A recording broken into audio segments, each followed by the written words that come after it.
Have at it. Really good. Okay. Hello and welcome to the Purdue Basketball Beat. I'm Michael with Andy and Anish. Hey guys. How's it going? Hey. And we have a very special guest with us today, Brian Neubert of Gold and Black Illustrated. Hi Brian, how are you doing? I'm doing well. Thanks, guys, for having me. Appreciate it. We're very excited to have you, mostly because with you on the radio, I think we've got a decent chance of breaking into the double digits as far as listeners is concerned. So, fingers crossed. I hope this goes well. I'll do my best. So, so we've got Brian on today just to talk a little bit about Purdue basketball mostly. And so I'll start off.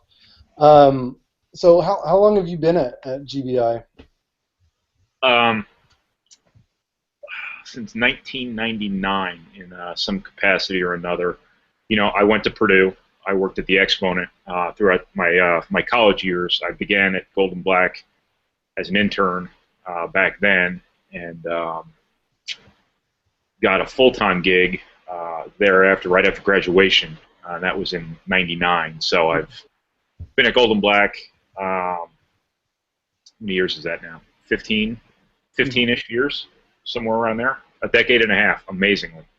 I now feel 90. Yes. One of the interesting things about, given that 15-year time span, how have you sort of seen your job evolve over that period of time? Mostly with recruiting. You know, in that 15 years we've seen, Facebook and Twitter and just the internet in general really become more ubiquitous. Has that really affected how you do your job? Well, it's not the same job.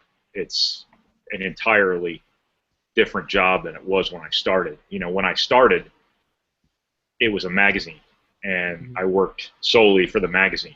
And today, all of our efforts go into electronic online products, with the exception of Gold and Black Illustrated's 4 glossy magazines a year, or 6 glossy magazines a year. Other than that, all of our efforts go into our Gold and Black Express print publication and goldandblack.com, obviously, which is something we've obviously had to move so much of our efforts into over the course of time. In terms of from an editorial standpoint, things are unbelievably different because we deal in a 24-hour news cycle, obviously. I obviously cover a very small portion of the sports world, but everywhere now it's the 24-hour news cycle. Everything's online, so there are no deadlines anymore. Your deadline is ASAP, always, which is a good thing and a bad thing sometimes, because sometimes you don't have to hurry quite as much because you know it's 1 o'clock in the morning, no one's reading anyway. But at the same time, you're working at 1 o'clock in the morning. Otherwise, you know, social media has changed everything because you produce the information, you got to get people to see it. Now, it's almost like half your job is marketing instead of actually gathering the information, because there's so many different ways you can get that information out there, and so many aggregators out there waiting to take the information, put it on their websites, that you have to set yourself apart, even though your job is being on the front line of getting that information, kind of putting out that analysis, I guess the right word would be. So it's changed everything, absolutely everything. Like I said before, it's not the same job. It's not the same job at all. Covering recruiting especially is very different because teenagers now have become their own press agents, for better and worse. We're forced to follow lots of teenagers on Twitter and Facebook and social media because they're going to make their announcements to the world themselves, thus kind of cutting us out in a sense that back in the day we used to be the only medium for those kids to put information out there about their recruitment. The other issue is there's 10,000 of me out there now. We've always been trying to be as respectful and professional about covering recruiting as possible. I can't say the same for the hundreds and hundreds of people like me out there who think it's cool to cover recruiting, don't play by any rules, because traditional media rules have kind of gone out the window over the years, because the definition of media in itself is entirely different today than it would have been back when I started. This makes me feel so old, by the way. I don't know what to say here, but the point is that my job is entirely different. Well, so you said a lot of you said a lot of things there that were super interesting to me, in terms of the way that media has evolved and the responsibilities that you see. But first, I'm most curious about what your job was like in, like, let's say 2000. Like, what was the typical day on the job when Drew Brees was on campus? I'm not kidding when I tell you I don't remember. Back when I started, we put out one magazine a week. We didn't have any online responsibilities because there was no online. Mm-hmm. And I'll be damned if I can remember what I did in the summer. I literally have no idea what I did in the summer. Now, July is my busiest month of the year. No. June's not far behind. I have no idea what I did in 2000. I remember all the football games, but I don't remember anything else about that year in terms of what I did on a day-to-day basis at work. So does the timeliness of information, given Twitter and social media, all that, does that change how you vet which information you feel is worth putting out there to your subscribers as opposed to what it was like in the early 2000s? Do you feel like you need to put more information out there? Absolutely. Social media has changed the game entirely from a media perspective because everybody wants to be the first one to tweet something. And that is so unbelievably stupid that it's affected all of us. But we have to play the game because that's what's expected of us. If you don't tweet something 4 seconds before somebody else, somebody's going to notice and somebody's going to show up in your chat session on Wednesday and troll you. And from a credibility standpoint, people expect the people they rely on for information most to have things in a timely manner, which is translated to mean they want you to have it first. And you know what that does? That makes us wrong. I'm proud to say that we haven't been wrong more than a few times in my time here on stuff, and almost every time we have a damn good reason why we were wrong about something. You know, sometimes you're right at the time and then things change on you. Mm-hmm. But I'm trying to think of what I was saying here.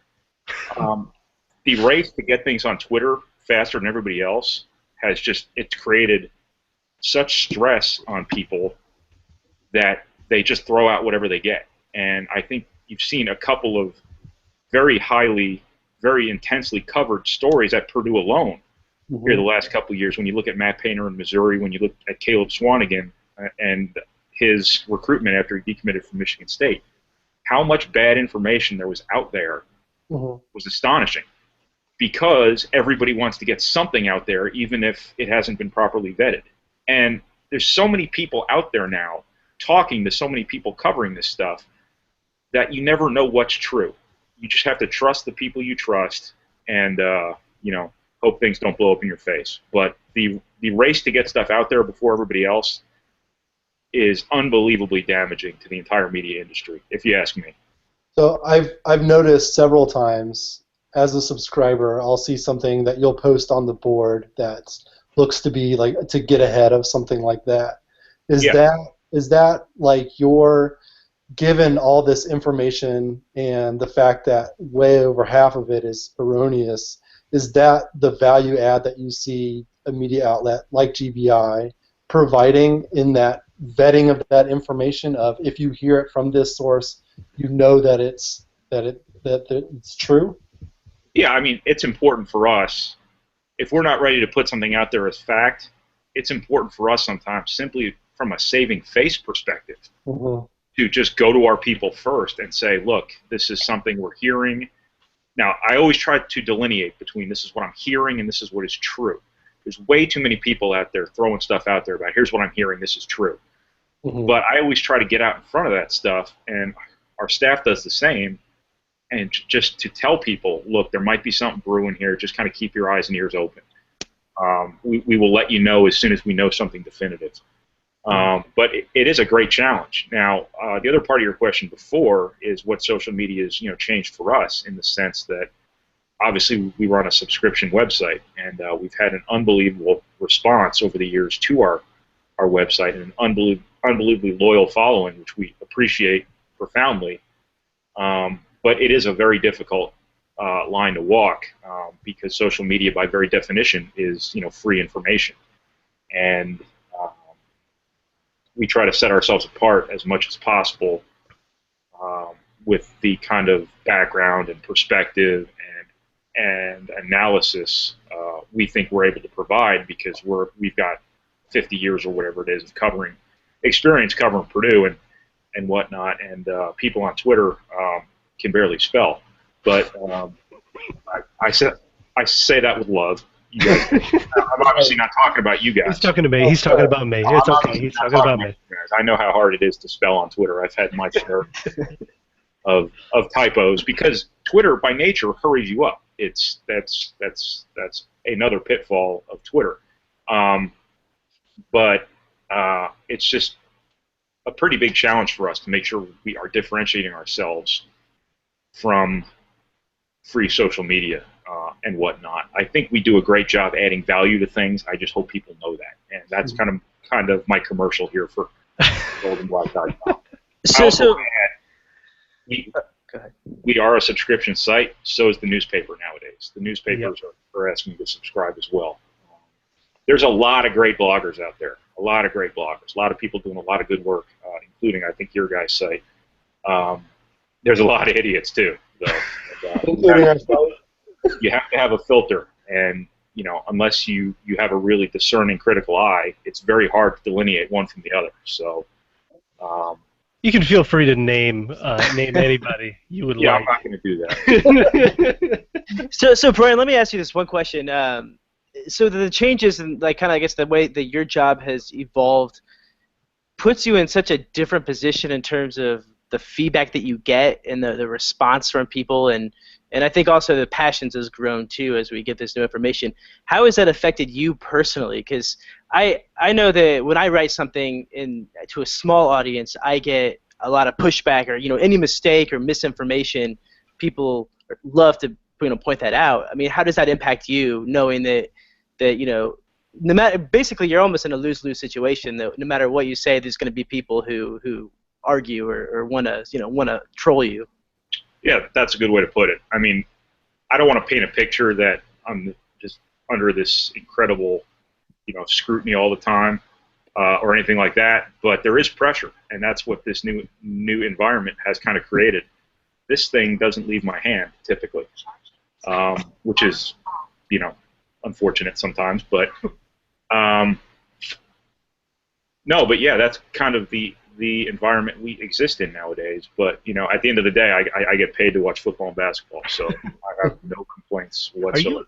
Are you still a fan? I am a fan of New York Yankees.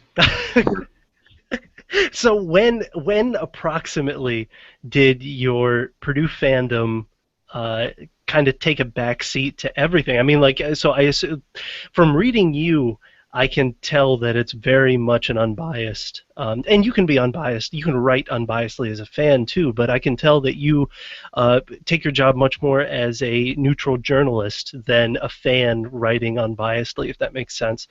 When do you think that kind of escaped you, or did you even have that big fandom in you to begin with? Yeah, no, there was no transition whatsoever. When I got to college, I set out to be a journalist, and I conducted myself as a journalist from day one. Never really allowed any sort of emotion to come into play.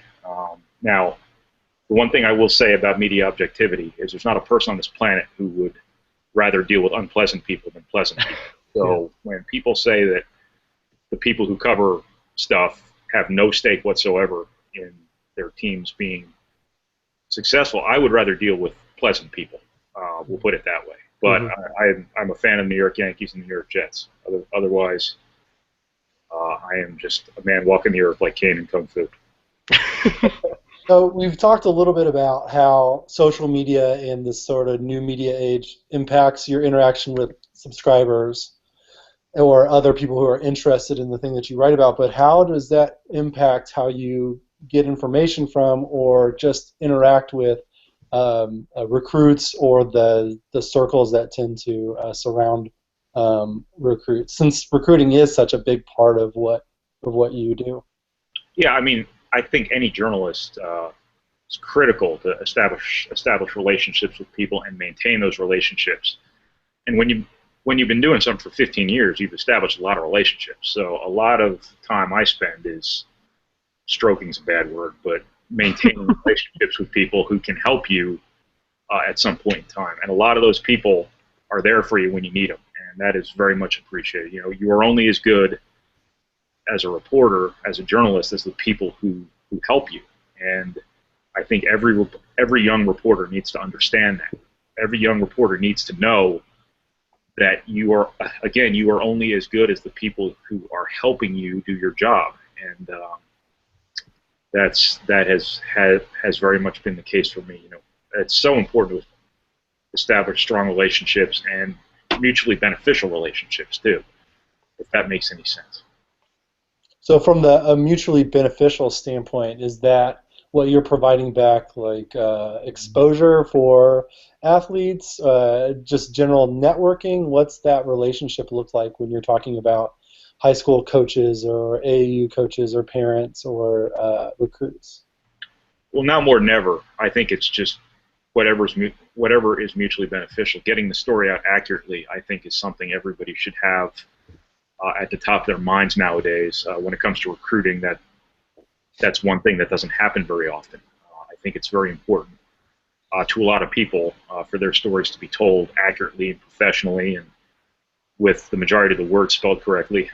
But I think sometimes there are information sharing sorts of situations where people want to know what you're hearing too. You want to know what they know, and if you can establish that sort of give and take, that can be very, very beneficial as well. One thing that strikes me is it seems like when Purdue is successful, especially in basketball, and we touched on this a little bit earlier, a lot of self-styled recruiting experts tend to pop up, and they pop up not just on Twitter or on message boards talking about what they know, but I've heard stories about people showing up at high schools, contacting athletic departments at high school, like really trying to be a journalist but doing a really poor job of it. Does that affect you, or is that just more of an annoyance? Or have you witnessed that? Yeah, no, I spend, and a lot of people like me spend a lot of time debunking bad information to the point where sometimes you feel like you're responding to other people's information more than you're out gathering your own. And that's the product of Twitter. That's the product of kind of what I said before, in the sense that everybody out there is a journalist now. The person who might be out at the bars one night and overhear somebody saying something about somebody who might be at the other side of the bar, all of a sudden that gets on the message boards, that gets on Twitter, that gets on Facebook, wherever. Somebody picks it up. They come to you to find out about it. You tell them it's not true, and then 6 months later it turns out maybe there was a shred of truth to it. Then you look like an idiot because they think you were covering up for somebody, or you're just out to lunch on something. So there's a lot of pressure involved in that. But like I said, at the end of the day, I get paid to watch football and basketball. So just mentioning this stuff to kind of illustrate the way the whole industry has changed and the whole climate around media has changed. No, I think it's really useful, and to me, it's a really interesting insight because the world of, like, we're all obviously invested. The three of us are obviously invested as Purdue fans in the success in Purdue on the recruiting trail and things like this. But at least the three of us are able to step back and see these are the lives of 15 to 18-year-old kids, basically. What's it like, reporting on 15 to 18-year-olds? Are you interacting more with them? Are you interacting more with their circle? And do you see the different variations of polished, like media polish, that some of these kids have? Yeah, well, you tend to get things taken away from you over the course of time. I used to have, some rules that I adhered to in recruiting where I would not talk to a 15-year-old ever, under any circumstances, would I interview a high school freshman or anybody younger than just for my own personal preference. And there was one year at a tournament where I went up to the AAU coach just to say, hey, can I talk to you about this kid for a few minutes? And I turned around and like 5 other reporters were already interviewing that player. And you just kind of have to do whatever the marketplace dictates you have to do to be competitive. So that went by the wayside really quickly. The one thing, kind of in general, I think I wish people kept in mind more was that these are all human beings. These recruits are kids. A lot of them are children, perhaps not by age, perhaps not by physical appearance, but they are in their highly influential formative years. And when they read on Twitter about how awesome they are, how much they suck, or when they go to somebody, when they go to the school you on Twitter don't think they should go to, when you post something about wishing they tear their ACLs or something like that, that stuff impacts them. And these are very impressionable kids, and that stuff can be detrimental to both sides. The positive stuff can be detrimental because it can warp the way they kind of view themselves. Like I always say, don't feed the bears at the national park, because it makes them keep coming back for more. And I don't know if that makes any sense or not. When you tell a kid at 15 years old how awesome he is, that's not good for a 15-year-old. When you tell a kid at 15 years old or 17 years old how bad he is because he didn't commit to your school, that's not good for him either. When you take a college freshman or sophomore and you repeatedly tweet at him about how bad he sucks because he threw too many interceptions at a football game, you got to understand these are human beings with families, and these are real people, and the stuff is just awful in a lot of cases. But yeah, I mean, that's kind of one thing you always have to keep in mind, especially in recruiting, because these kids are in such a fragile stage of their lives where they can go one way or the other, and there's enough people pulling at them that they don't need people on social media. No recruit has ever committed to a school because of a school's fans tweeting him more than other people. If that kid makes his decision based off of that, then you don't want that kid anyway because he's an idiot.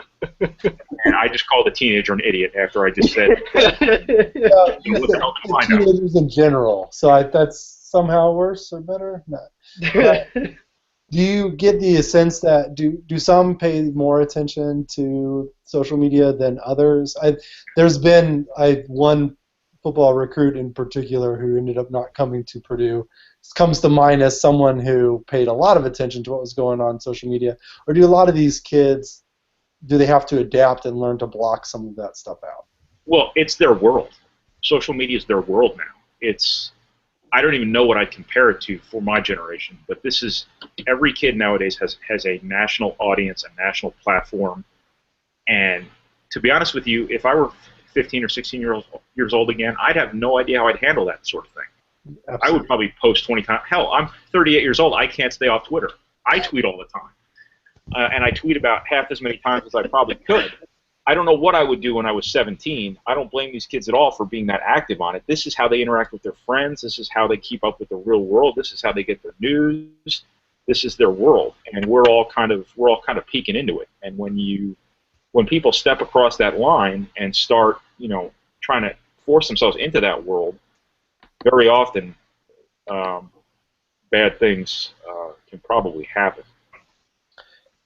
So in addition to the huge impact that social media has had, what other sort of changes, particularly with recruiting, have you seen? One thing that sort of strikes me as, at least in football, it seems like you have recruits who will commit early and then look to move up to like the next level.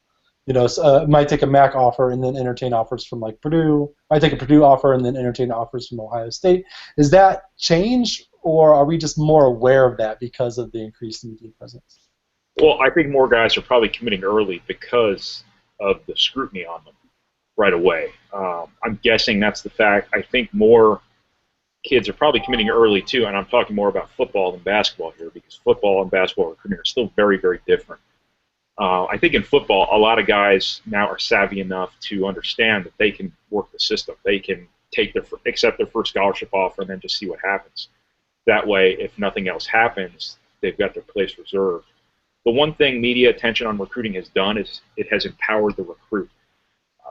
Forever, football recruiting was all about the coaches had all the power. They had all the leverage because they controlled information. Now, a college coach who 20 years ago might have told a kid he was the only running back they were going to sign that year, only to have that kid show up a couple months later with 3 other running backs, that coach can't do that anymore. What media attention has done, it has taken away or severely hindered a college coach's ability to lie to recruits. And that's a really big deal. And it just seems like the stigma, too, of decommitting in football recruiting is gone, completely gone. Whereas a decade ago, a decade and a half ago, that was still a big deal. If you decommitted from somebody, you got branded with that scarlet letter and people questioned your character. Now it's just kind of expected. It's just that's kind of the way it works. The SEC especially, because it's just a complete battle royal down there. Absolute dumpster fire in terms of what's going to happen on signing day, what's going to happen before signing day, what's going to happen throughout the course of the process, and it's kind of filtered out to the rest of the country. And there's so much media attention on it that sometimes a guy commits early and he doesn't get his day. So if he draws things out and he really values attention, creating some drama to his recruitment is a good way to get that attention. Now, is he making the most important decision of his life to this point based on the right reasons? No, he's not. But he's 17 years old. And like I talked about before, these kids are fragile, they're influential, and these are the decisions 17-year-olds make. And you could not pay me enough money, probably, to be a college recruiter, because the nonsense involved in this is through the roof. And college coaches spend more of their time, valuable time, by the way, which in this era of student-athlete welfare in the NCAA, you still have coaches spending so much of their time on simple busy work, just in the stupidity of recruiting, tweeting at recruits, writing letters to recruits. I wrote something for our site a couple months ago about how the NCAA should crack down on mail. 1 letter a week. That's what it should be, because coaches sit there for God knows how much time a week, probably an hour or 2 a week, just writing letters. It's like the opening credits in The Simpsons, where Bart's writing something on the board 100 times. That's what college coaches are doing when they could be checking in on their players, checking in on their players' grades, talking to their players, spending an extra hour a week with their families. It's just, we don't take good enough care of our coaches in the NCAA right now. And I think that gets lost in this because of all the drama associated with recruiting. The drama is fun to follow sometimes. It's maddening to follow sometimes, but the toll it takes on the people having to do it has to be just extraordinary. What changes would you suggest? So, first of all, in terms of decommitments, how do you feel generally about a student athlete decommitting, and then either recommitting to that school or checking out the other offers that are available? And the other thing is, how would you change this? What are some of the simple changes that, since you kind of see the stuff behind the curtain, that you would suggest? You just hit one of my hot button issues. Get rid of signing. Right. Get rid of signing day entirely. What I would do, and this would take some slight modifications to the system. First of all, the NCAA would have to allow you to officially offer a scholarship pretty much at any time. Right now, it's not until I think August 1st or September 1st or something of a player's senior year. But I would do away with signing day altogether and let a player who wants to commit somewhere sign right after he commits, provided he's taken an official visit to that school and after a couple of day waiting period, just to allow for some sort of cooling off. What this would do, in my opinion, is it would make the kid put his signature where his mouth is, and it would make the school put their money where their mouth is, because what happens now is anybody can commit at any time, and anybody can back out of that commitment at any time. On the other side of the coin, college coaches can offer anybody at any time, and they can pull that offer at any time. Yep. So if a kid wants to decide under a no signing day sort of arrangement. If a kid wants to commit on September 1st, and then he has to petition to some sort of letter of intent board to get a letter of intent that he can sign then and there when he receives it, provided he's taken an official visit to the school he wants to commit to, then the kid is locked into the school. But the school is locked into him too. So they have to make sure that his grades are in order. They have to do everything they need to do, and they can't pull that off at any time. What this does is if a kid's not willing to sign his letter of intent right away, then the college coaches know exactly what's going on. I don't think my answer here has been particularly eloquent because I got caught off guard by the question.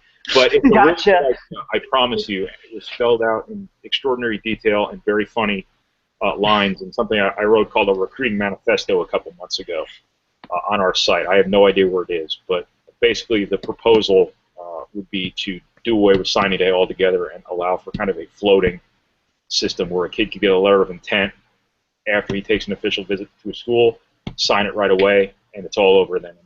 So I read that, and that's kind of where my question came from. And I thought it was a really great idea, but when you explained it to me just now, I honestly didn't think about it from the coach's point of view. I've only thought about it from the player's point of view, that the coach cannot recruit out from under him, as you see in some of the basketball schools south of West Lafayette. It's that part was pretty obvious to me, but I didn't kind of think about the way that it would affect the coaches. So I thought you did a good job. I thought I'd do a 9 out of 10. Not bad. What would I have to do to get that last point? Nate. Just compliment Anish. She's a complete pushover with a couple nice words. So that would get rid of what happened with the Derek Willis situation, right? Like a high coming off of a good visit, sort of like you said, the cooling off period. Yeah, well, I was actually more talking about football, just because of the way football has gone with the numbers and just kind of the chaos involved in football. Basketball's still a little bit different. I know Purdue's been involved in a bunch of weird decommitment situations, for better and worse, but that's still not the norm in basketball. And I think in basketball it's so accelerated that I don't think you could in good conscience have a kid sign a letter of intent as a 15-year-old or a 16-year-old. I just don't think it would be viable for basketball like it would be in football. Because football, 90% of the recruiting nowadays is still done during the player's senior year, when he's really got to hone down on making a decision and the majority of the pressure's coming at him. Whereas in the case of a Derek Willis, for example, he still had 3 years ahead of him. It just so happened that when Purdue was able to get him, everybody in the world found out about him, and he happens to live in a state that is very, very, shall we say, aggressive in recruiting and passionate about basketball. And as soon as his name got out there, I could have told you exactly what was going to happen, and it did. And Purdue told him what was going to happen. They said, all right, look, you're committing to us. Here's what's going to happen. Everybody else is going to realize how good you are, and here are the schools who are going to come after you. Now, what are you going to do? And that's exactly what happened, and what he said he was going to do changed. Yeah. And that tends to happen sometimes when you're dealing with teenagers and their families. The last ended up okay. I mean, it's not like anybody should give second thought anymore to Derek Willis. No, but it was just a fascinating recruiting instance. The other thing was the last recruit that I remember committing early, as early as some of those, as a 15-year-old, was Ray Davis, and that's worked out to this. And all the recruits after Ray Davis, I don't think were committed or were even in serious talks until very late, until their second half of their junior year or first half of their senior year. Yeah, that's the way it used to be. Yeah. So has that been within just the last 4 years that it's changed? I don't think so. I think, you go back to the old stories about Bob Night offering Steve Alford as an 8th grader, and I think, especially in a state like Indiana, guys get noticed so early because this state is so unbelievably basketball-centric that it's hard to be a really good player really young and not get noticed. And when you get noticed by college coaches too. All of a sudden, they start to recruit you. What's changed has been the really early scholarship offers. And what I mean by really early is I mean like as freshmen, even before that. And the scholarship offers aren't, they aren't finite. There's too many offers being thrown out to freshmen and sophomores that colleges can just walk away from basically at any time. You've seen Indiana do that with a lot of guys that they've offered right away and then not even followed up on hardly at all.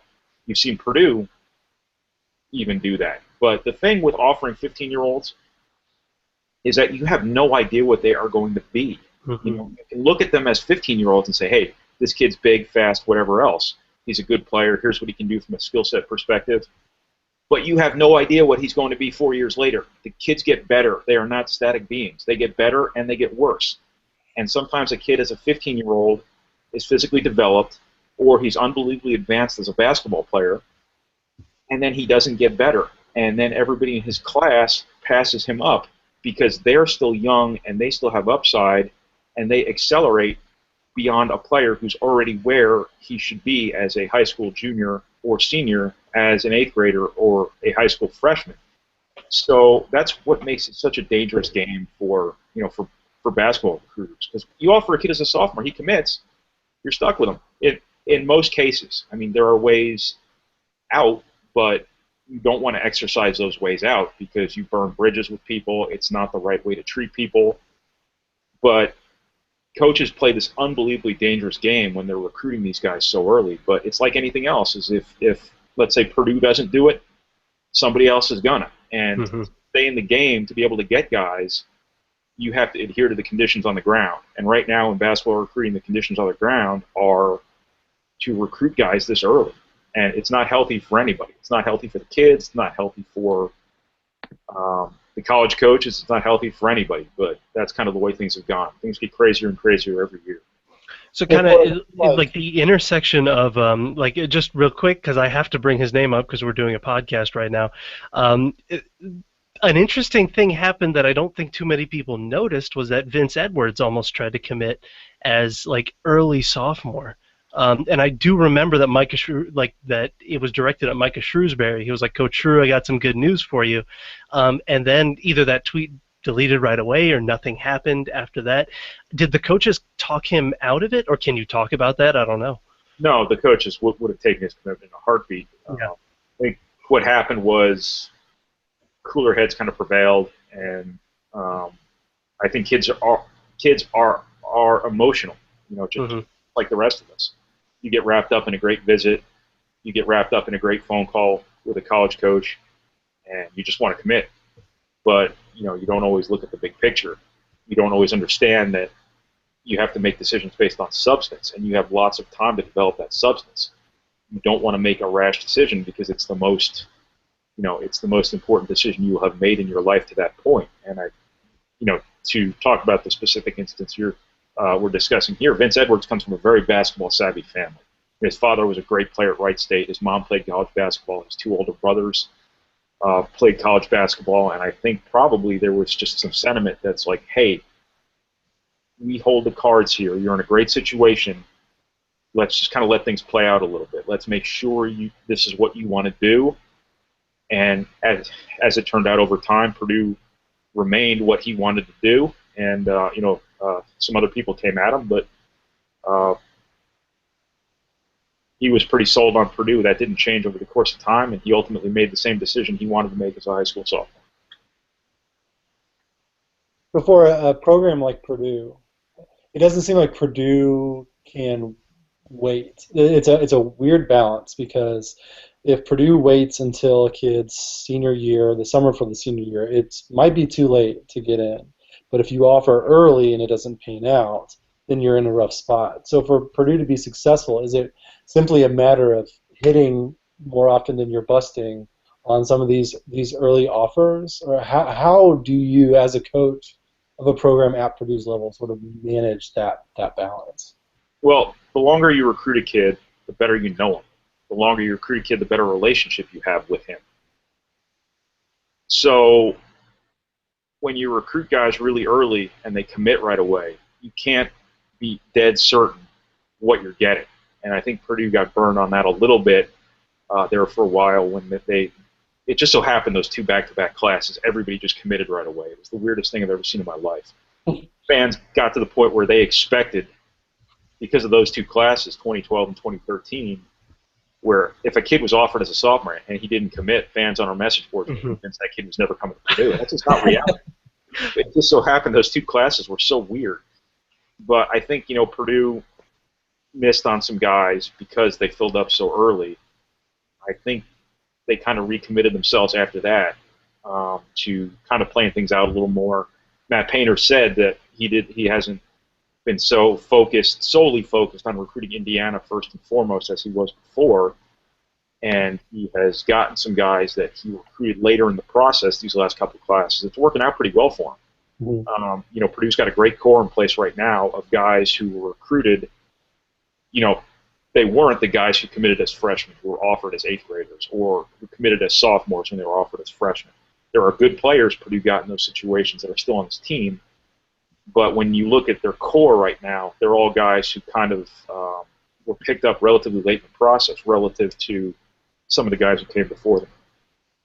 So given that state, I think that's a really interesting point about Matt Painter focusing outside of the state of Indiana, because traditionally, maybe 2013 accepted, there is a ton of prep talent in Indiana, but it seems like IU and Purdue both have sort of looked outside its borders for its players. Is that just a blip, or do you think that's part of a larger trend to, now that recruiting is a program like Purdue can recruit over a wider geographic area?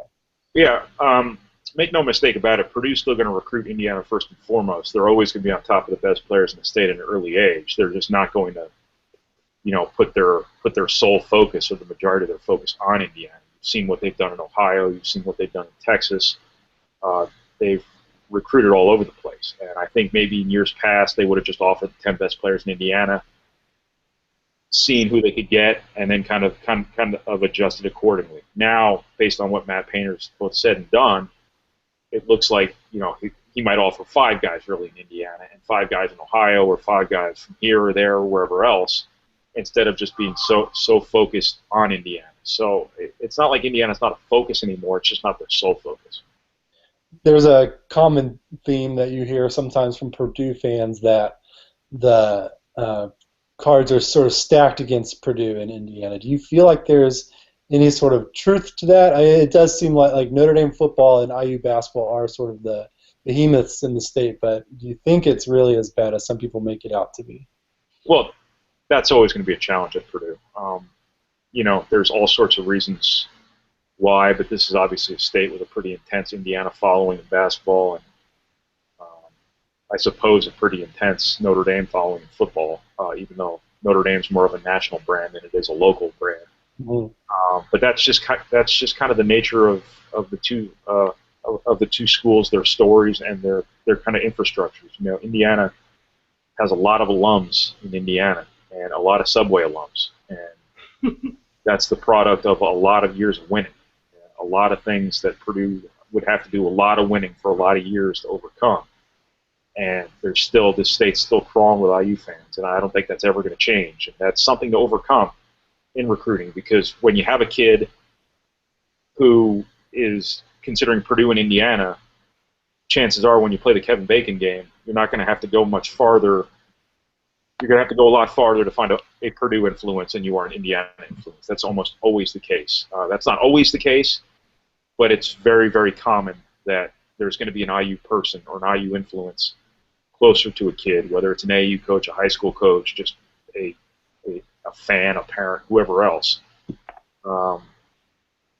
That stuff does matter. That stuff really does matter. When you look at the passion of the fan bases, Purdue's got a great fan base in basketball. Unbelievable, lively, energetic, knowledgeable fan base. Indiana's got the same thing, only times 10 in terms of numbers. And that stuff matters to recruits, because they go on campus visits, they get shown around campus like they're God himself, and that stuff matters. But the other part of it too is, you start building a culture in a program. I know fans sometimes hate the word culture, but it really matters. You start building a culture before kids are even on campus. And when kids get treated like rock stars, when they're on their visits, it sets a certain expectation that's not easily shaken when they get to campuses. And Purdue is kind of a no frills place and embraces that, as it should. And when a kid comes on a visit to Purdue, things are kind of laid out for them that you're going to class, you're giving effort, whatever else. Not to say other places don't talk about that stuff too, but it's all you get at Purdue, for the most part. That, and obviously practical basketball talk and a fun weekend, but it's not the rock star treatment you will get, a recruit will get somewhere else. And that stuff can be damaging. We talked a lot before about the influence on 15, 16, 17-year-olds of social media and being told how awesome they are or how bad they are. Well, if you go somewhere for 48 hours and it's nothing but partying, it's nothing but, being told how awesome you are, being recognized by old men on the street because everybody knows who your school's recruiting and they live for this stuff, sometimes that can work against the program who's recruiting these kids. And, I think there's some very specific examples, I'm not naming names here, where the culture is a little bit eroded because of that rock star kind of culture. So moving real quick to the current program as it exists, it seems like within the Purdue fan base there is a lot of energy, and you touched on this a little bit earlier about really energetic Purdue basketball fans, and I think Purdue fans, perhaps spurred by some of the struggles that the football team is experiencing, but just in general, are really excited for basketball season to start. Really think there's a high ceiling for this team. From a national media standpoint, they're not really getting the same sort of attention. Is the national media underestimating Purdue, or are Purdue fans sort of overestimating where this team could land? Like, what's the floor and ceiling of Purdue basketball this season? I think that somewhere in the middle the truth lies, whether or not Purdue's being overlooked or overrated by their own fans locally. I think Purdue's got a lot of questions to answer. They got to make a jump shot. Everybody can talk about point guards all they want. Everybody can talk about lineup changes, whether Vince Edwards is playing the 3, how that works defensively, how Caleb Swanigan is going to do it the 4 if that's where he plays. But the most important thing to me is Purdue's got to make a jump shot. They got to make jump shots and they got to make free throws, because when you look at those things, what that meant to them last year. If you make a 3-pointer here, hell, if you made one more 3-pointer against Cincinnati, you make the second round and you lose to Kentucky. But the craziest thing about last season for Purdue was just that it brought in, it overcorrected, quite honestly, from a personnel standpoint, in 3-point shooting. It brought in these guys who can really shoot, and I promise you they can really shoot, because I've seen it myself in high school, in practices, wherever else. You can say whatever you want about, well, that's not games. That's true, it's not games. And they shot the exact same percentage they did the year before without the same caliber of shooters.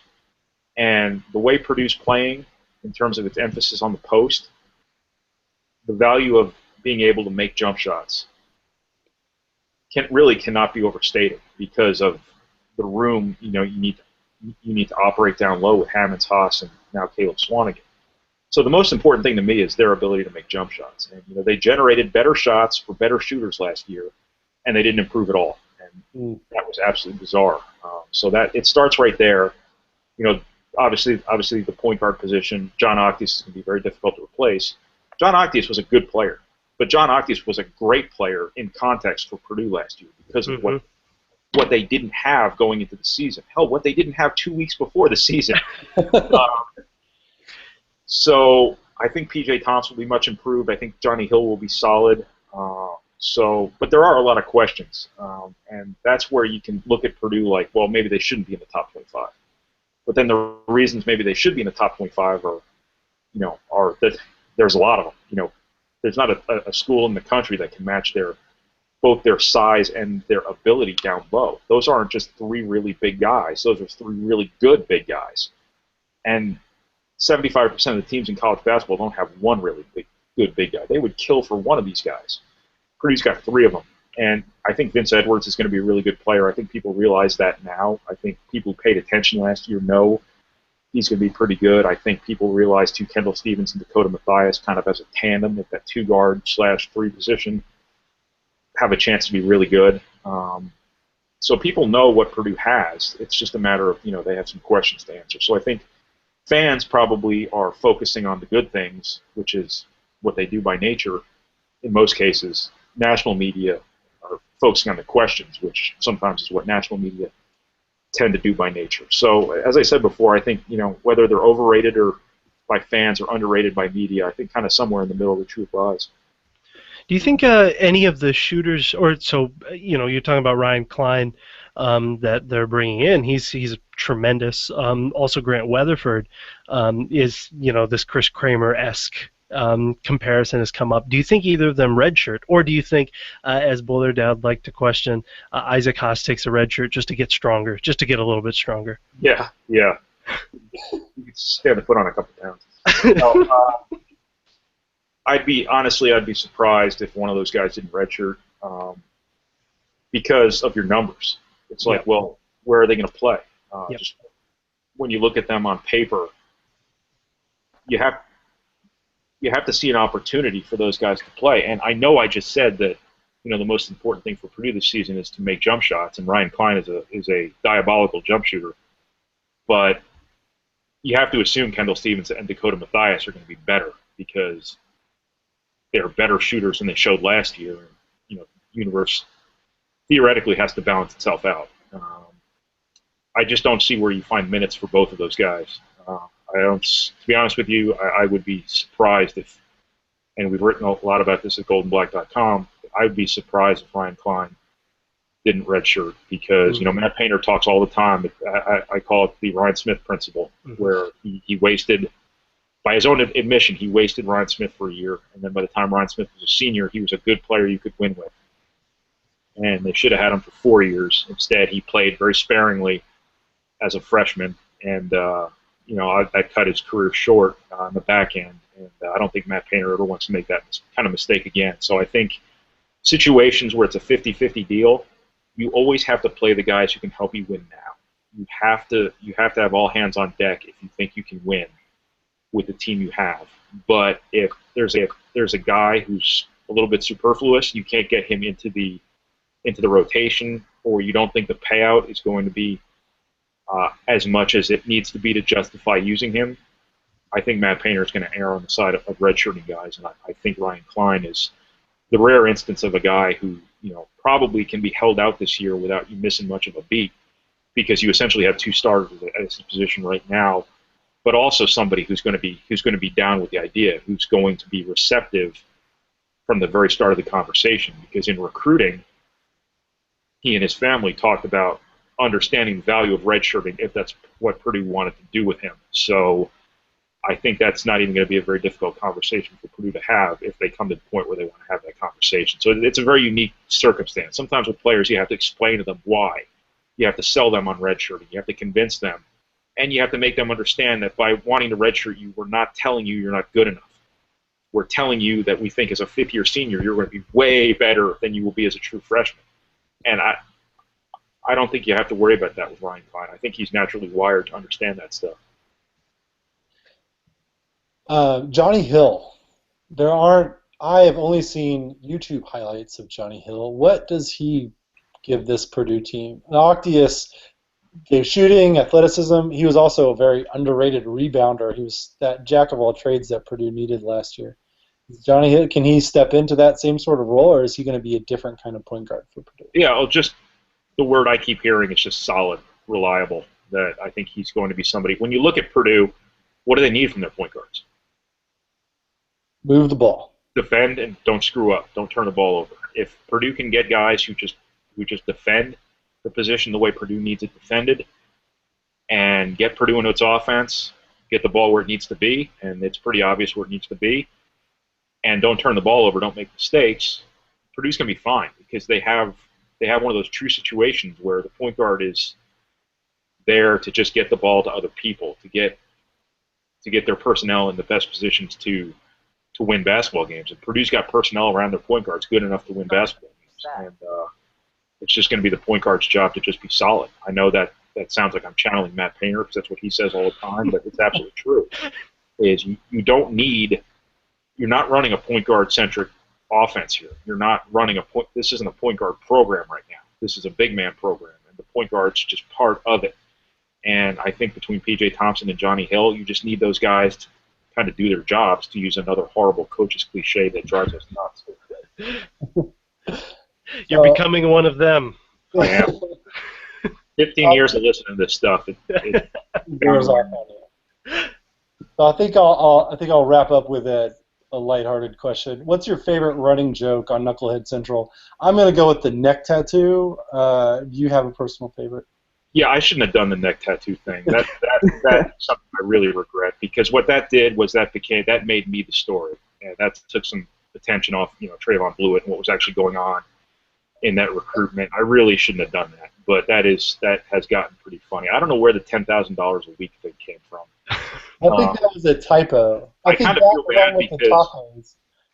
feel bad because we have an unbelievable staff. Kyle and Stacy here in the office do an unbelievable job, and I think sometimes they believe it. I think sometimes they think I really make $10,000 a week, and really. Well, our listeners can't see you, but we can see your video, and maybe it's because you're just dressing too flashy. I think you're showing off too much of your wealth that if you toned it down, maybe they wouldn't think that. Yeah, the gold chain is a little much. The gold teeth and the diamond encrusted glasses are really it's too much, Brian.